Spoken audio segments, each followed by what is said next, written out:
Okay, folks, how about we get started? Hopefully you can join us in progress. Yeah? Okay.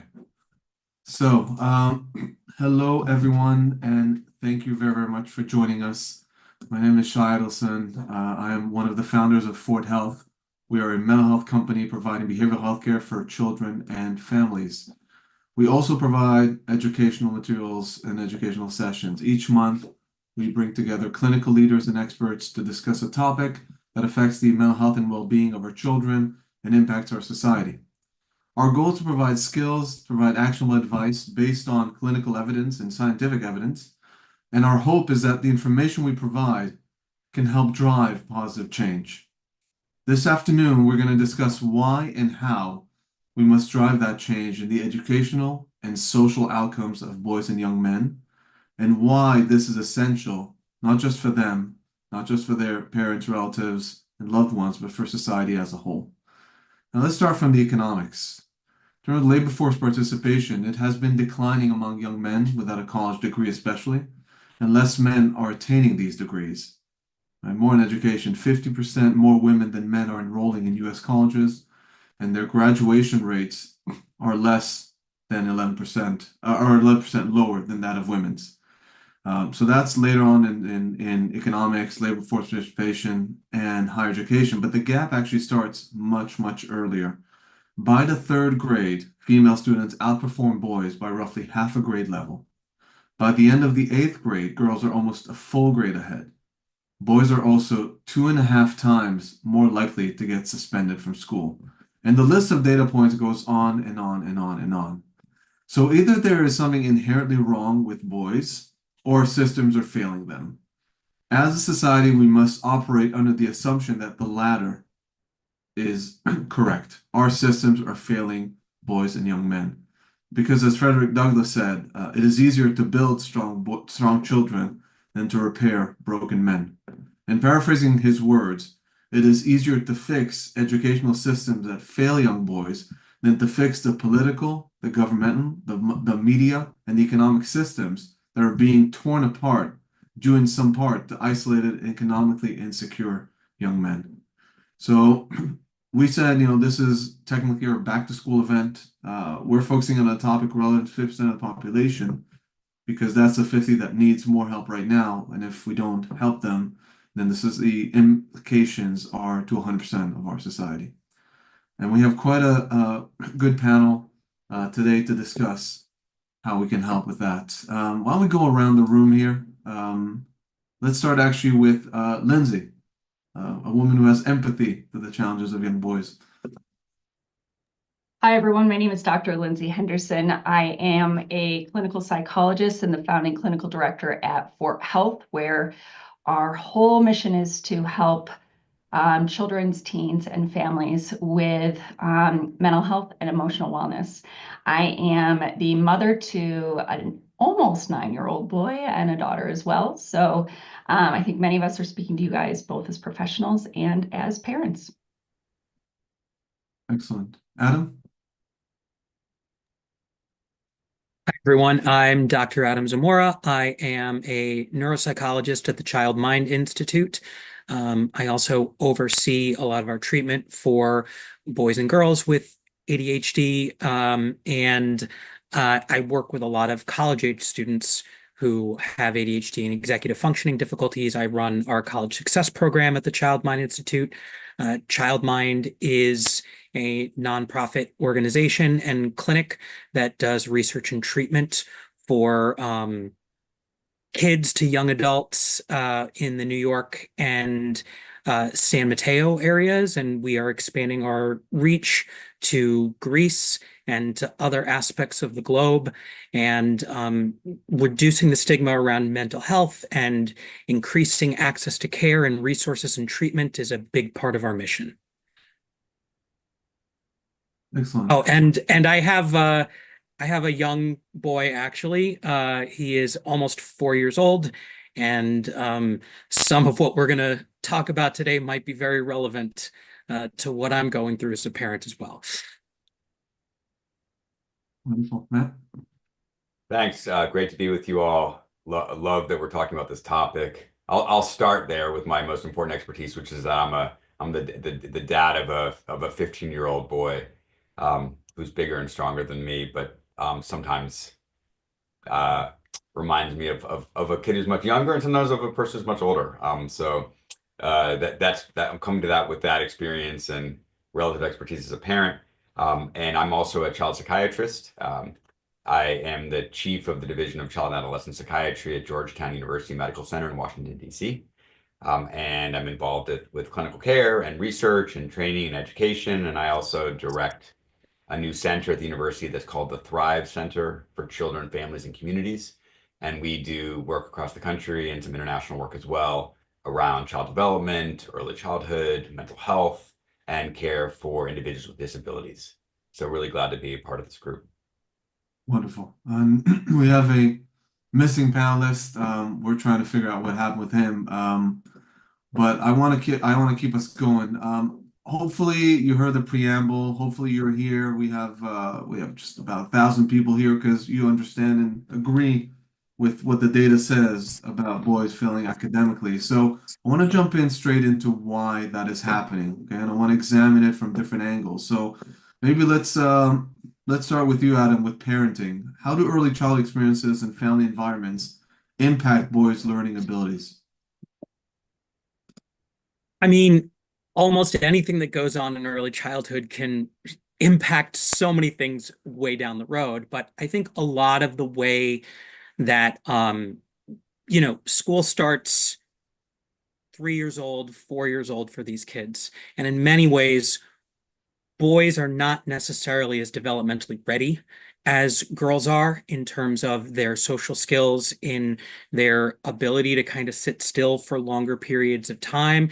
And sometimes that can lead to early diagnosis and misdiagnosis of things, which can then impact learning and certain types of interventions that they'll have access to later on.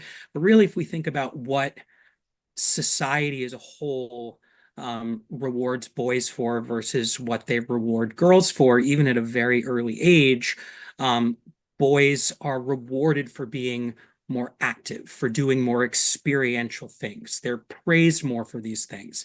And girls are praised more for doing more things that require attention and focus. And those are the things that often impact learning and capacity for learning at a very, very early age for kids. So at home, parents can get boys involved in a lot more attention-mediated activities where, yes, have them do the outdoor experiential activities, have them be who they are, but at the same time, get them to focus early on some of the more structured, time-limited activities that are similar to what they're going to be experiencing in preschool, in kindergarten, and beyond. Another thought is if your child is not necessarily developmentally ready to go into school, or they seem younger than the other kids in their classroom, depending on where you're living, you might have the opportunity to retain them another year so that rather than being maybe one of the youngest in their class, they could be one of the oldest in their class. And in many ways, that will allow that boy to be more attention ready, developmentally ready for sitting in the classroom so that they're not necessarily the squirrely one who is getting singled out when a lot of the other kids are maybe better at sitting still and attending and following the rules. Yeah, thank you. It's a perfect, I think the term that our remaining panelists just joined would use is redshirting. So, so welcome, Richard. This is Richard Reeves. Maybe introduce yourself, and as you do, you recently launched the American Institute for Boys and Men, and have been researching and writing extensively about the topic. So maybe introduce yourself and help us understand what drew you to this topic. Yeah, thank you. And sorry, I came in the wrong way, so I could hear hear you, but I couldn't join, so I apologize. And appreciate you having me join the seminar. So Yeah, so the American Institute for Boys and Men is a very new think tank, only a few months old, focused on the issues of boys and men.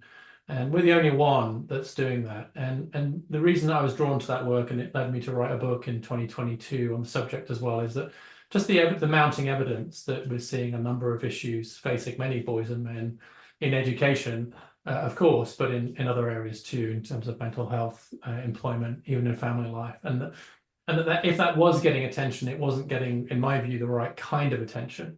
You know, it was getting kind of online attention, it was getting opinionated attention, but it really wasn't getting research attention, it wasn't getting policy attention. And so one of the goals of the Institute is to raise awareness of some of those issues, put out really authoritative research on those issues, but also to be kind of quite solutions forward, to just start saying, we've done that already in this conversation, which is like, okay, so here are the facts. What can we start to do, for example, to create a more boy-friendly education system without in any way wanting to kind of hold back the progress that we're seeing for girls and women? And what does that look like? Is it male teachers? Is it a later start? Is it some pedagogical changes, etc.? What does the research tell us? And so that's really that's our mission as we've kind of entered. We're now, I guess, coming up to our first year anniversary pretty shortly in terms of work. So it's early days, but I'm pleased so far that there is at least appetite. There's this kind of line from entrepreneurs that they say, just because there's a gap in the market doesn't mean there's a market in the gap. But I have discovered that there is a market in the gap, that there is real genuine interest from a lot of people in having a fact-based, solutions forward, non-zero sum conversation about how do we help our boys and men, and that's what we're embarked on. Excellent, excellent. Thank you for that, and thank you for joining. Lindsay, I want to shift and talk about peers and what role does peer pressure play or peer environments play in boys' academic engagement and challenges? Sure. So what we know about peer pressure is that it can lead to both really good things, more complicated things, or have a very distinct negative impact on any of our kids, boys or girls. And this is true certainly for boys in an academic setting who are surrounded by peers who may be of various ages. I know my son is on the older end of things, and I know that was a privilege of mine to be able to have the option to hold him back and start later rather than earlier. But he is older. He is sometimes a whole year older than other kids in his class. And so when you are surrounded by so many peers with so many different strengths, weaknesses, maturity levels, there is a lot to take in. And boys and girls could either, rise to the highest level or sort of be pulled down a little bit. And I think there is some, indication out there that boys may be susceptible in unique ways to peer pressure that girls are not. And so paying attention to how we help bolster up our kids and help them navigate, okay, this person may be making good choices and it's great to derive energy or learn from them. This person maybe not so much. How do I use some skills to protect myself against them, and how do I know the difference? So peer pressure is definitely an impact factor for our academic performance and success. And so we should treat it as such and really be mindful of how we're talking to our boys about the folks surrounding them. Mm-hmm. I think Richard earlier mentioned non-zero sum, right? Because anytime we talk about boys being at disadvantage, invariably we talk about girls and women. I want to talk about differences between boys and girls and what the evidence tells us. So Matt, let's go to you as the MD in the room. What are the social and biological developmental differences between boys and girls that impact learning and behavior? Yeah, thanks, Shai. And by the way, Shai, I noticed we've got a lot of great inbound questions already in the Q&A. So just wanted to let folks know we'll try to be as responsive to those as we can and try to select some that represent the spectrum of questions that are coming in. So you're asking about social differences, biological differences between boys and girls, how those might impact learning, how they impact behavior. potentially academic achievement as well. I guess I'll start by saying that this is necessarily a question that has to be answered in like really broad terms, which is really can be really sort of disheartening and disappointing, because for everything that I'm going to say that's generally true about boys, all of us can think of 10 boys that we know in our lives who are nothing like that at all. And so by everything that I'm about to say, does by no means does it apply to every boy, every girl, not to mention all the differences around gender expression, and sexual identity that we're becoming more and more aware of. So I just want to say that as a caveat, that I'm speaking in broad terms, and there are lots of differences and lots of individual distinct factors in development. That's what development's all about. Generally speaking, boys have differences in their brain development that start to emerge in middle childhood. And generally speaking, boys' brains mature at a slightly slower rate than girls' brains, particularly in the parts of the brains that are responsible for self-control, self-awareness, control of your motor activity, the way that you move your body, and control of emotions. So generally speaking, boys lag a couple of years behind girls developmentally across childhood, but it's particularly prominent in early adolescence. And that gap then closes by late adolescence and in the early 20s. But throughout most of the time that kids are in school in the K through 12 years, there are brain differences that are expressed around self-control, social interaction, and importantly, language as well. So generally speaking, girls tend to develop expressive language, the ability to put their thoughts and feelings and inner lives into words that they express in language at a more precocious stage than boys. Again, generally speaking. I have a boy at home who never stopped talking by the time he was 2. Like there are lots of differences. And we all know those boys too. But those differences in language expression and in self-control and self-awareness obviously play out in some of the ways that we think about boys' behavior, tending to be more physically active, tending to be more rambunctious, tending to express themselves with actions over words, tending to be more impulsive. And these things are generally true. And they also, as Adam and Richard both pointed out as well, have a huge overlay with social expectations. And we expect boys to be that way. We oftentimes, as Adam was saying, praise boys for being active, assertive, aggressive, physical. And we oftentimes, I mean, we have so much built into our parenting vocabulary around things like be a big boy, be strong, be a man, man up, all these things that we say to boys, that what we really mean by them are talk less, act more, and sort of be a physical presence. And so we're all the ways that reinforce behavior in boys is sort of picking up on and probably strengthening some biological innate tendencies. So these things are operating together. Long sort of path to arriving at school.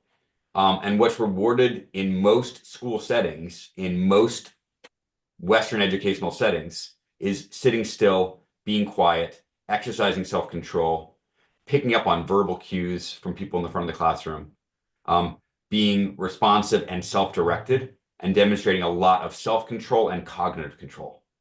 That's what tends to be rewarded in academic settings, particularly early in the educational trajectory, but really all the way through K through 12 schools. And that really strongly, and Richard can speak to this much more eloquently than I can, really, really strongly selects against some of the sort of proneness that boys have towards all the things that I mentioned before. So long-winded shot, but I hope that's helpful as a place to start. Very, very. And Richard, I'd like for you to add on it because I know you spoke on it before, and then maybe address also lack of male role models as another factor, and then we're going to get into solutions. Yeah, so I really appreciate the way that kind of Matthew threaded that needle, because it is a difficult needle to thread around recognizing that there are some differences at the average, but that shouldn't be a way to think about an individual. I think it was Hans Rosling who said something like, so many of our problems stem from people's unwillingness or inability to imagine an overlapping distribution, right? It's just, if you hear difference, people think binary, right? And actually what you're almost always seeing is a distributional overlap. And we're worried that acknowledging a difference at the average between groups, in this case between boys and girls, will actually amplify those. And I agree that and sometimes we are in danger of amplifying them. But to my mind, actually, if we think about this the right way, acknowledging those differences at the average doesn't make nurture or culture less important. It makes it more important because it's the way in which we kind of acknowledge those differences, but then we ensure that we don't artificially amplify them, that we don't stereotype individuals based on them, but we also don't inadvertently disadvantage one group because they are more one way than another, right? And I think that in just the same way that in workplaces historically, and to some extent even today, like women have been treated like malfunctioning men, right? And so for a woman to get equality in the workplace, she has to wear shoulder pads and deepen her voice, or whatever, take on like look male, sound male, act male. Otherwise, she can't get equality. That's obviously wrong, and women have quite rightly rejected that. But in the education system, there's a danger that just inadvertently we end up treating boys like malfunctioning girls. In other words, we just have a built-in assumption about our pedagogy, our style of teaching, the amount of physical movement that just at the average presumes the default, which is a more female one, and then just disadvantages more boys and some girls, by the way. And so I agree with issues around movement, more applied learning styles. It just looks like boys kind of just need a bit more of an applied lesson. Like they need to know a bit more, why I'm doing this, not just whether to do it. That's why I think vocational and technical training seems to skew a little bit more boy friendly, because that hands-on learning, quotes hands-on, I don't mean literally, seems to be kind of so powerful. One of the most interesting things that I find in the education data is that there's a massive gender gap in GPA in high school. And we've already talked about maturation rates, etc. So just huge, like 2/3 of the top performers, top 10% by GPA is girls, 2/3 of the bottom boys, massive linear relationship. There isn't really any gender gap on standardized tests at the end of high school. And the way I interpret that is exactly the way we've just been hearing, which is that it's not that boys aren't as smart as girls, or vice versa, just in case that needs repeating.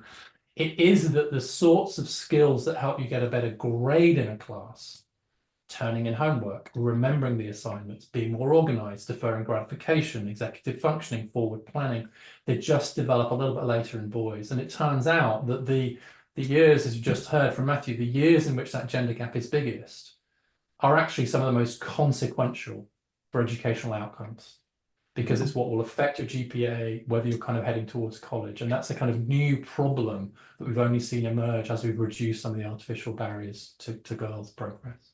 Yeah. So we examined the problem from different perspectives. I want to get into solutions and again, different perspective, different levers. So maybe Adam, let's go back to you. Given everything we've heard and more is available, how should teachers adjust their teaching and disciplinary methods to balance discipline and support for boys? And how to do that in a way that doesn't compromise girls' ability to learn? Yeah.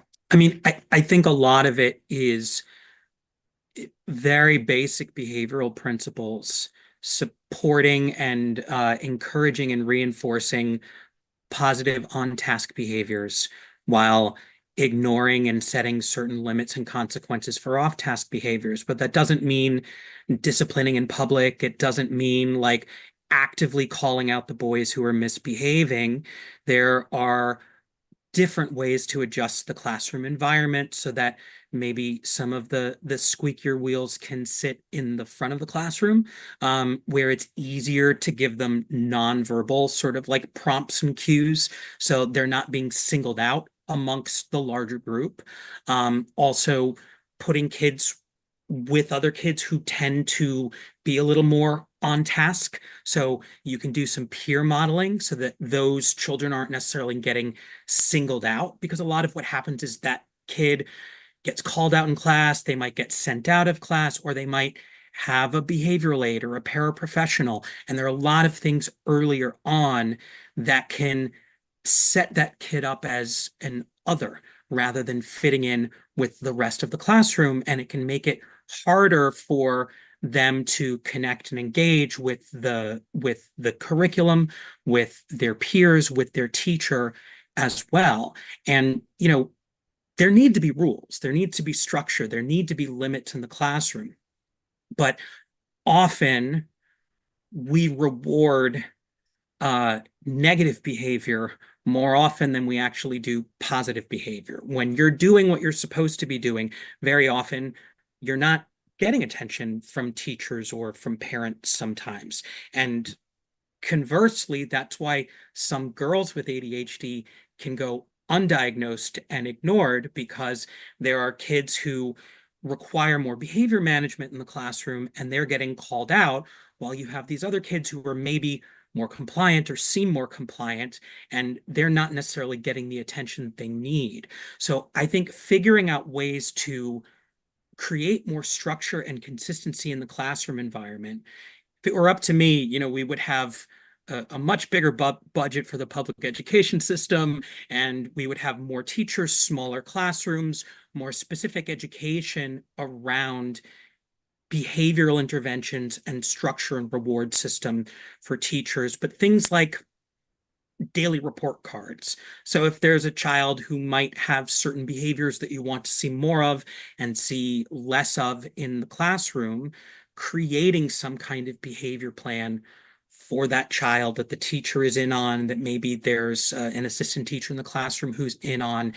And that way you can build up that child's ability to follow the rules, to adhere to structure, and get them to feel like they're being rewarded for doing the things that they're supposed to be doing in the classroom setting. And then going back to something that Richard was also saying is like, and Matthew and Lindsay actually, is those years where GPA becomes more of a thing, and where we're thinking about the transition from rote memorization and sort of like regurgitation of that information pertaining to GPA and knowledge versus needing to engage in your executive functioning. 3 years of brain development on average has a difference between, sometimes kids with ADHD and not with ADHD, or even just some of the differences that you were citing earlier about girls performing better even earlier on academically. Think of having the brain development in 10th grade and being able to engage your prefrontal cortex in a much more natural way than having more of the prefrontal cortex of a 7th grader or a 6th grader, when in order to have a 4.0 GPA more naturally, you need to engage more of your prefrontal cortex to do that. So this is sort of why these things are playing out even more. I do think that engaging more executive functioning intervention earlier on in school, as early as middle school, will benefit both boys and girls. That was my very long-winded response to your question. I apologize. All good. All good. Thank you very much for that. I want to, as they say, double click on executive functioning. We are in sort of peak back to school, and around this time, we tend to see a spike in the number of families turning to Fort Health, indeed, probably turning to you, Adam, at Child Mind Institute, for support with their child's. They'll say it's ADHD as if they've already diagnosed, but with their child's executive functioning. Obviously, parents are not psychologists. Is there truth to the hypothesis that boys are more susceptible to executive functioning challenges? And if so, how can parents and teachers differentiate between normal childhood restlessness and level of inattention that may be cause for concern? And Matt, Lindsay, as two of my colleagues and former colleagues, feel free to jump in here. Yeah, thanks, Shai. So let's pick up the ADHD question, because I think there are a lot of questions about that in the chat. So I think that we have to hold two things in mind simultaneously as we think about this problem. And I know this is on a lot of parents' minds. On the one hand, I think that we have really, really strong, robust evidence that ADHD is a pretty common condition in kids. Probably something like 5% of kids have ADHD. And it's twice as common in boys as in girls in childhood. That's the first thing. The second thing is that the way that ADHD shows up in kids' lives and how much it actually causes impairment or problems in a child's life has to do with that child's environment. It has to do with the expectations that are placed in front of that child. So a child who has ADHD, and what I mean by that is that their brain is developing in a way that's specific to the brain development of ADHD. Nothing to do with intelligence, nothing to do with long-term potential academically or vocationally, but at 7 years old or 9 years old, the way that the brain is developing, they have ADHD. They have less self-control, they have more hyperactivity, they're a little bit more impulsive. If that child is placed in a classroom in which there's ample opportunity to move their body, to do participatory hands-on work, to have movement breaks during the day, have PE still exist in schools, a lot of schools it doesn't, to have an opportunity to be with other boys in the classroom. We're also modeling positive academic engagement, to potentially have male role models, including teachers in the school, that boys are able to establish relationships with. That child who has ADHD may have very little functional problem at all and may actually be thriving academically. You place that same child in a classroom that has 34 or 35 kids in the classroom, perhaps an overwhelmed and undertrained teacher without any assistance in class, perhaps a teacher who's never had specific coaching on how to work with boys or have higher levels of motor activity. Perhaps it's in a school setting that is very oriented towards regular testing, and a lot of the time in class is spent on preparing for tests and on rote behaviors that are at the desk working by themselves.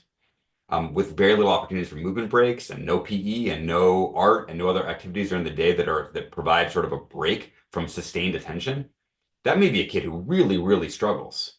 So we've got the same sort of starting condition, but the manifestation of it is very, very different. And we've created this system educationally in our country and in much of the West that is very, very oriented against boys who have that kind of brain.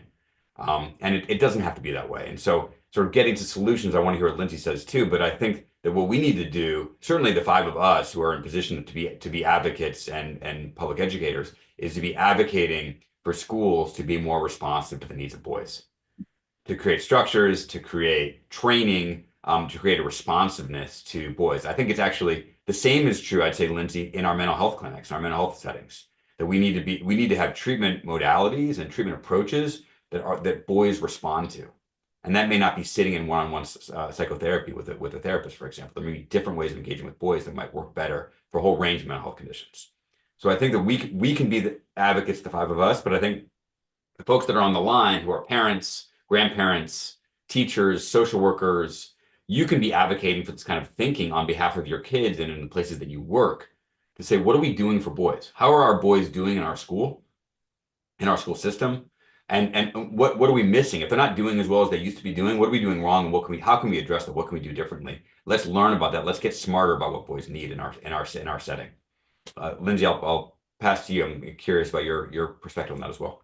Yeah, thank you, Matt. And I think one of the most important questions and pressing questions that parents have is, how do I know if there's a problem, right? And so it's a question worth answering. And as a psychologist, here's what I want you to know about how we think about that question. With the ADHD, specifically with children and boys, it's important to compare your child to people his own age, his or her own age, because of all the reasons we spoke about already. A child who is, a year older than most of his peers needs to be compared to people his own age. And what we do know from the stats is that the younger the child is compared to his classmates in his class, the more likely they are to be diagnosed with ADHD.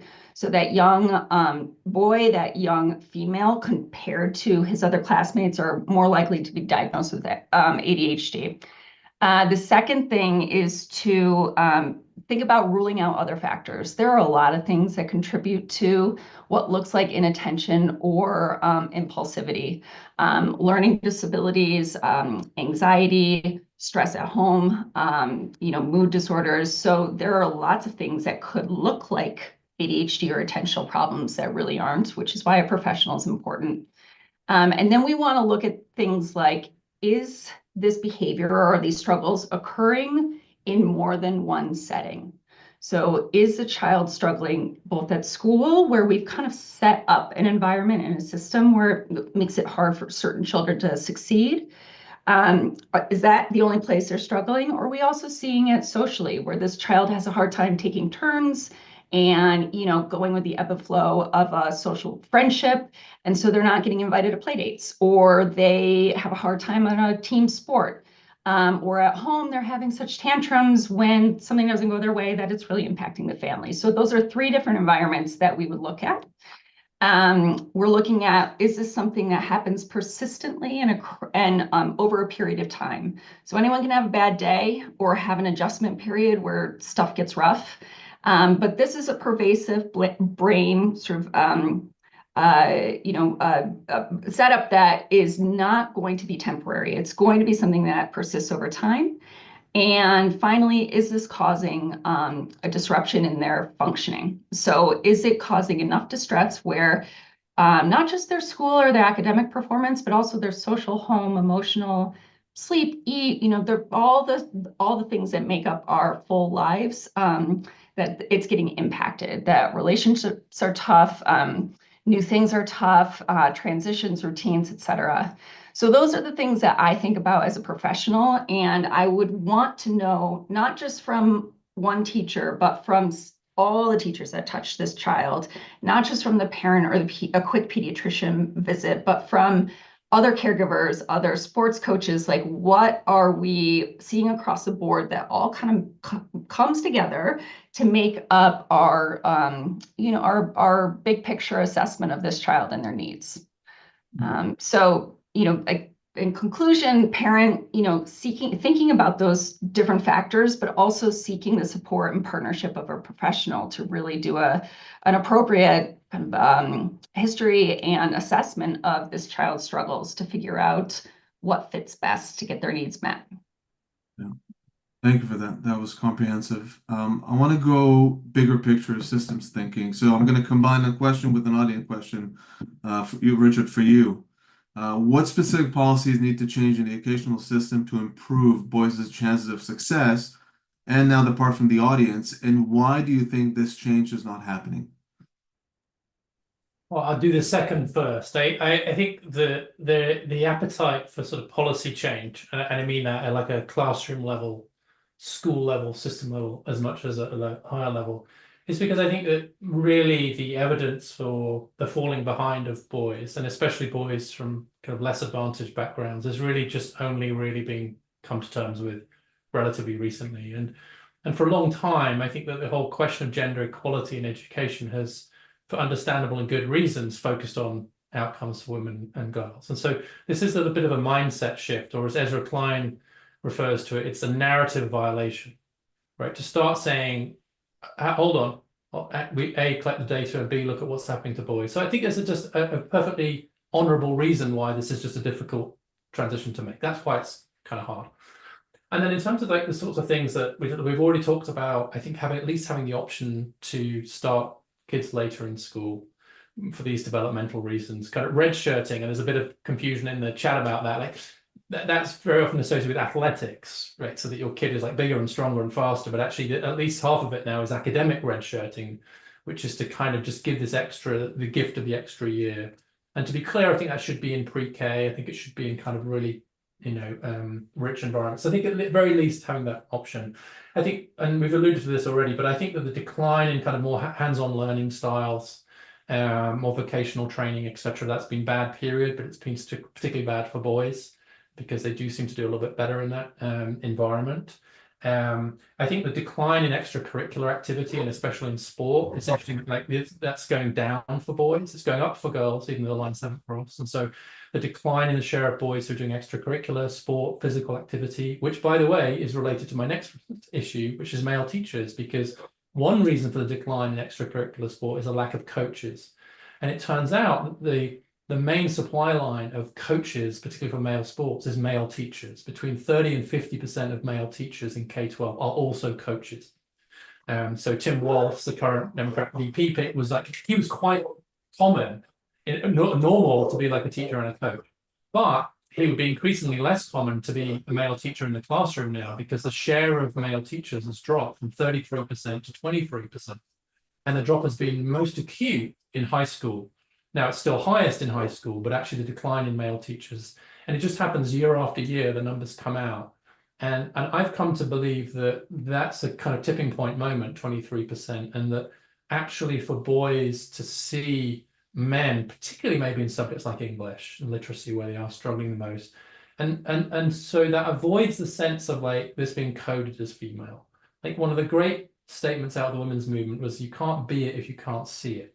And so I think, and I've had personal experience with this, my own English teacher being male, but it really helped break this idea of kind of like this whole words thing being a bit for girls, right? It's like, well, that can't be true because Mr. Wyatt, who happened to be a Korean War veteran as well, is teaching us love poetry, right? And it was a mind meld for me. And so at the very least, I think we can do something to reduce the cratering share of men in our classrooms if we want boys to see education as something for them. So I'd make that my kind of final and almost strongest proposal. Okay. So to recap, redshirting, not just athletically, but academically, more vocational training, more coaches and male role models, especially in early childhood education. Is that fair encapsulation? I wouldn't say not in, especially in early. I would have said that before, actually, but Okay. my view has shifted on this, and I actually think that the importance of male teachers is probably greatest in middle and early high school during that transition period. And the reason I think that I've previously kind of drawn attention to those earlier years is because there are so few men, right? So Right. as a share of the occupation, there are half as many men teaching kindergarten as women flying fighter jets. Right? They're just like, they're unicorns basically. But I've come to believe, although that's not great, that the bigger impact is this massive decline in the share of men in middle and high school, because I think that just as role models, as boys hitting puberty, going through this developmental period that actually Lindsay and everybody else has talked about, that actually having guys in that classroom, and I'll just add that that may be especially true for boys who perhaps don't have kind of strong and consistent male role models in their life outside of school. I take Lindsay's point about these different domains. And so I think it's unfortunate that as we have seen an increase in the share of boys who perhaps don't have a strong relationship with their father or with other men in their lives, that has coincided almost precisely with the decline in the share of male teachers. And I think from a social welfare point of view, that is not the way you'd want those lines to go. Yeah. I have to orient the conversation a little bit differently because I think we're missing an important nuance. We have clustered all boys into one bucket. However, and Matt, I'm going to direct this to you because one of the key pillars of work at the Thrive Center is health equity, especially around communities who are struggling sometimes and people with disabilities. So help us understand how boys differ in performance in those communities and what is the important work that needs to be done. Yeah, Shai, thanks for asking that. And I'm gonna pair your question with a question from looks like Jillian in the chat, because it's really asking for something very similar. Jillian writes, we've heard the data about boys and men in general. Research also shows a disproportionate number of Black boys and neurodivergent boys with disabilities are struggling in schools. They, quote, perform poorly, end quote, are suspended, expelled, and are placed in self-contained special education classes. Can any of the panelists speak to what needs to be done to address these disparities via teacher education programs and public school systems? I think it's a great question. There was another question, I forget the name of the person who posed it, but the relationship between trauma that boys may experience and behavior in schools. That's another related question. I mean, I think there's just simply no doubt that kids of color are disproportionately disciplined in schools for perceived behavior infractions, and they're punished more severely. They're much more likely to be suspended, much more likely to be expelled, much more likely to be receive other kinds of disciplinary punishment. And once a kid is suspended or expelled, their entire educational trajectory changes. There's lots of data that shows that once a child is suspended or expelled, they go onto a whole different trajectory, a whole different path in their relationship with school, and really probably their sense of themselves as a student and their sense of what they can accomplish. And so it's deeply damaging, and the fact that there's such massive disparities should trouble all of us, and has to be changed. And those disparities don't start in high school. They actually start in preschool. Kids are actually 3 times more likely to be expelled from preschool than they are from high school, which is sort of astonishing.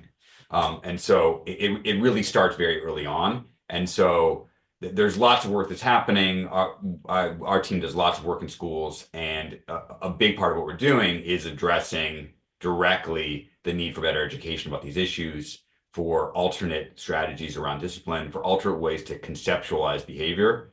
And kids who show up in school with behavior that's challenging needs to be understood by the adults in the school. Every child who walks into a school should have an adult in that school that they have a relationship with. I think that's where Richard's point about male teachers is so salient and important, because it's just true that adolescent boys are going to be more likely to form a relationship with another male. It's not the only thing that's true, but it tends to be true. And so having adult men in school makes it much more likely that boys are going to have someone that they're connected to, which means that when a boy comes in troubled with behavior that's problematic, someone is going to be curious to understand what's happening, what's going on at home, what's going on in the community, what's going on in your life. Why are you showing up at school like this? Let's understand, let's figure out how to help you, rather than immediately jumping to punishment. So I think that these issues are critically important. They come with training, they come with staffing, and they come with an awareness that boys need different things from their relationships at school than girls do. And again, forgive me for speaking in such generalities, but generally speaking, this is really true. And I just, if I may, just wanted to add something to what you were saying, Matt. When you see a kid with disruptive behavior in school, the first question should be, what's the function of that behavior? What is driving that behavior? And most of the time, especially in younger kids, it's not purposeful, it's not willful, it's not manipulative. It's because there's something that is hard or challenging or boring, or there's always some kind of social or environmental or neurodevelopmental thing that's going on. So proper evaluation, usually when I see a kid with a behavior problem in my clinic, it's because they might have dyslexia that's been undiagnosed, or they have a language disorder. We're talking about communication. I once evaluated a 10-year-old who was diagnosed with autism when he was 3, and he had been put in like a 6-to-1-to-1 ASD classroom from 3 until 10, and he just had a language disorder that was misdiagnosed, and he wasn't receiving really the kinds of services that he needed. So early identification of any challenges and ultimately getting to the root of what is causing this behavior that we're seeing in the classroom.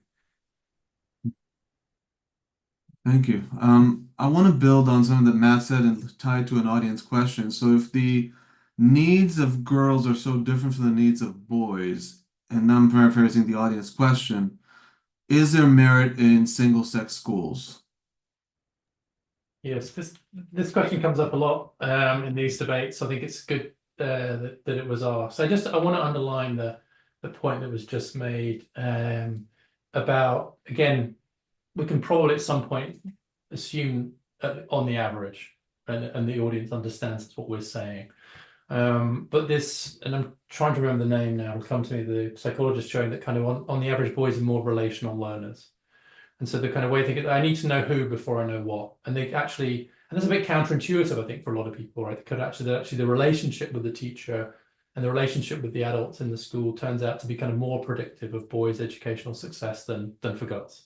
Like, and and there's all kinds of reasons. It could be that girls are just socialized into being more obedient and getting the work done, and that boys need more, or whatever. But to the extent that it is more relational, what that means, I think, is back to this male teacher point, but it is also thinking hard about the quality of the relationships with the boys. And that might make you think, well, in that case, boys' schools, that would be great. Why not just have the boys and girls in different schools? Well, first of all, I don't think that the differences in learning styles on average are anything like big enough to justify wholly separate institutions. And if you look at the data, there just isn't strong evidence for kind of much better outcomes from single-sex schools.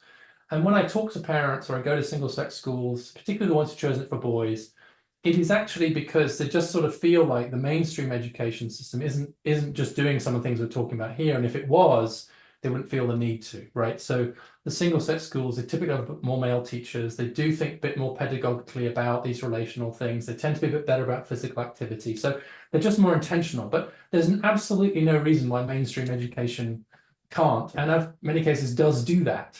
So I actually see the push for single-sex schools, whilst as understandable, as in some ways a bit of a reflection of the failure of mainstream education to actually take on board some of these issues, and that parents are very often voting with their feet. And so they'll very often say, look, it's not like I've got some ideological view that like my boy must be with boys and my girl must be. It's more just they're getting frustrated with what they see as the failure of the mainstream co-ed system to take boys' issues and differences seriously. The only caveat to that, I also think, is that like around sports or other activities, there is a space, I think, for girls and boys to have like some environments where they are kind of spending time with peers of the same sex, on average, right? So that could be sports, it could be out of school things, and so that could be the other reason people are doing it too. And I do worry sometimes that we've kind of semi-pathologized some of these kind of single-sex spaces, which I don't think that schools should be organized that way, but I think it's okay if, say, Scouts who actually have gone co-ed, but like if other organizations like just create a little bit of that space. And again, back to this point earlier, it's like I don't think that's because you want to amplify the differences. I think it's in anything you want to muffle the differences, but in an environment that actually makes that easier to do, right? And I think single-sex spaces quite often create a better environment for actually teaching boys in some ways away from stereotypical masculinity rather than into it, and probably vice versa for girls as well. So that's also a factor that lies behind the drive. So I'm interested in the demand for single-sex schools, but I don't think that in general they're the answer. Thank you for that. Can Matt, I share another question that just caught my eye? mhm. This was from another attendee who said they asked how things shifted over the years, and they said that they, as a college student, they studied the way the girls were formerly disadvantaged in the classroom. Fast forward 10 years, and she was volunteering in her son's kindergarten, and she saw how his enthusiasm to learn was being squashed. And she's saying, I struggle with this as a successful female professional. I could see how I succeeded as a rule-following student, but I feel like men still run the world, and I wish I had my sons or husbands or male colleagues' ability to speak up or think outside the box. Are we valuing the wrong things? She says in early education, I would say in education across the board. And so I just think it's an interesting question of how do we, I think picking up on what you were saying, Richard, how do we not sort of totally prioritize or privilege one approach or the other, but find approaches in the classroom that speak to all different kinds of learners. And this is where it sort of crosses gender differences as well. But have opportunities to learn that are more student-driven, that are more hands-on, and also have opportunities to learn where kids who are naturally more compliant and responsive to instruction also have opportunities to thrive. Are there ways to have both, I guess, is what she's asking. Yeah, it's interesting. She also, I think, correctly raises this question of like the way that the workplace is structured, and like men still kind of running the world. And I think there's a version of this argument that sometimes like hovers over the debate we're having. So it's good to just put it out directly, which is, it is very clear that the way that the workplace works, and especially career trajectories, remain structured in ways that disadvantage women, largely because of the disproportionate care work that women do, right? So a labour market that still, I think, is disfavouring women. But I think we now have an education system that's kind of disfavouring boys, especially less advantaged boys. And the question is, do we think that two wrongs could possibly make a right? Or do we try and right both of those wrongs?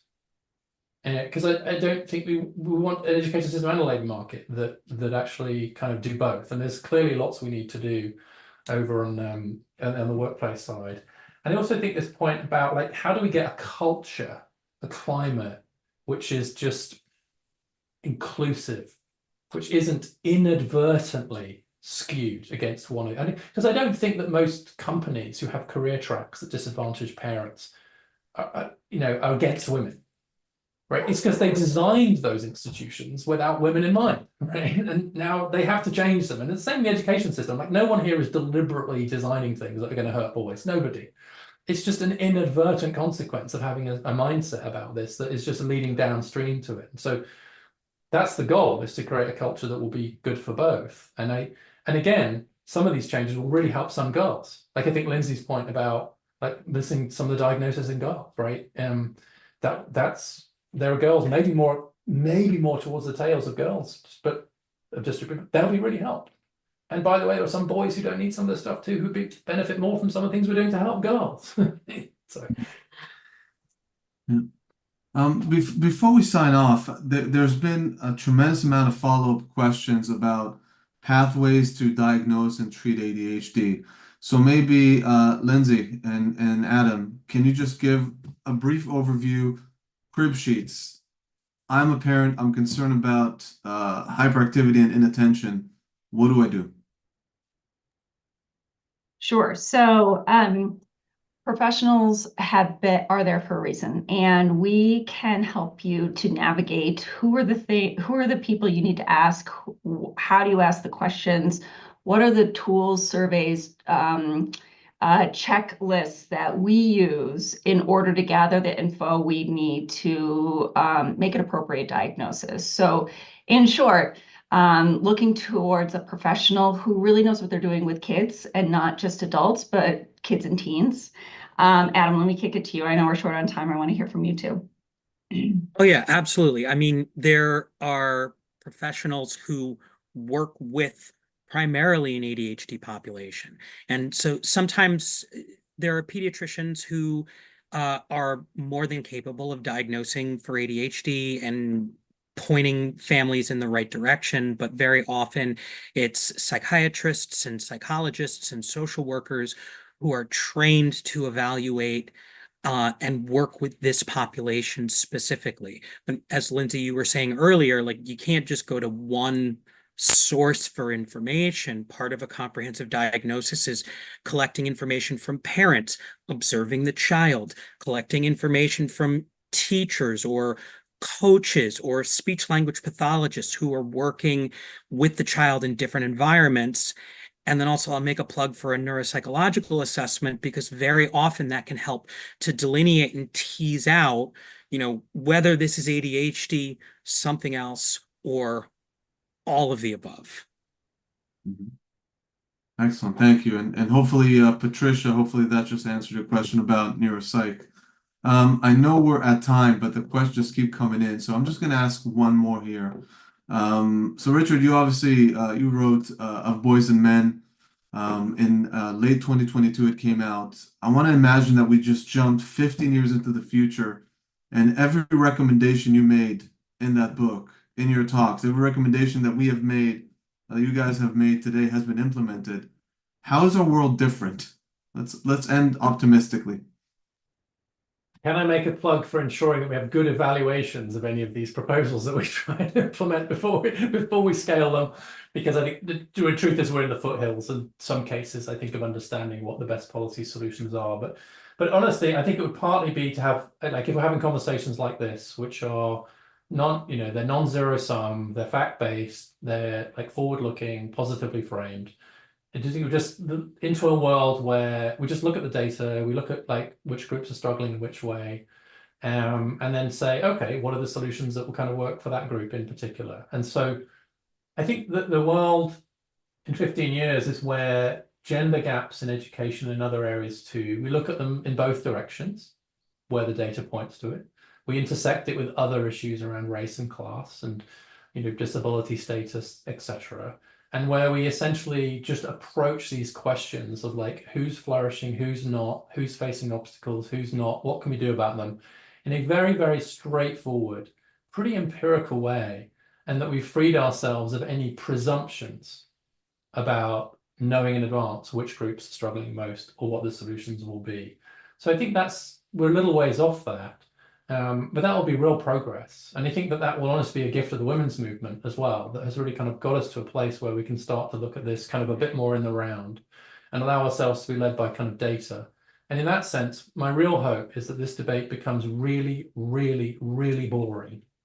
This conversation has not been boring but it's been very expert based. And so I'd love it if this was just mainstream. This was just, of course, we're talking about how boys are doing. Of course, we're talking about, why black boys aren't graduating high school as much. Of course, we're talking about that. Of course, why wouldn't we be talking about that? I want this to be so mainstream just to be bordering on dull and actually informing policy. And maybe that's a long way off. Maybe it's too exciting for the moment, but one day this will be really boring. I hope so. And I hope that this conversation will catalyze many, many more. Yeah, as Caprice just said, yes, exactly. It's all mainstream. Thank you very much to our panelists. Thank you very much to our audience. I can say we've never had so many questions and comments, and it was overwhelming to try and moderate this stream, but I appreciate the engagement and the interest. A recording will be sent to everyone, and hopefully, again, this is the first of many, many conversations to come, and hopefully that will drive change. Thank you very, very much again, and have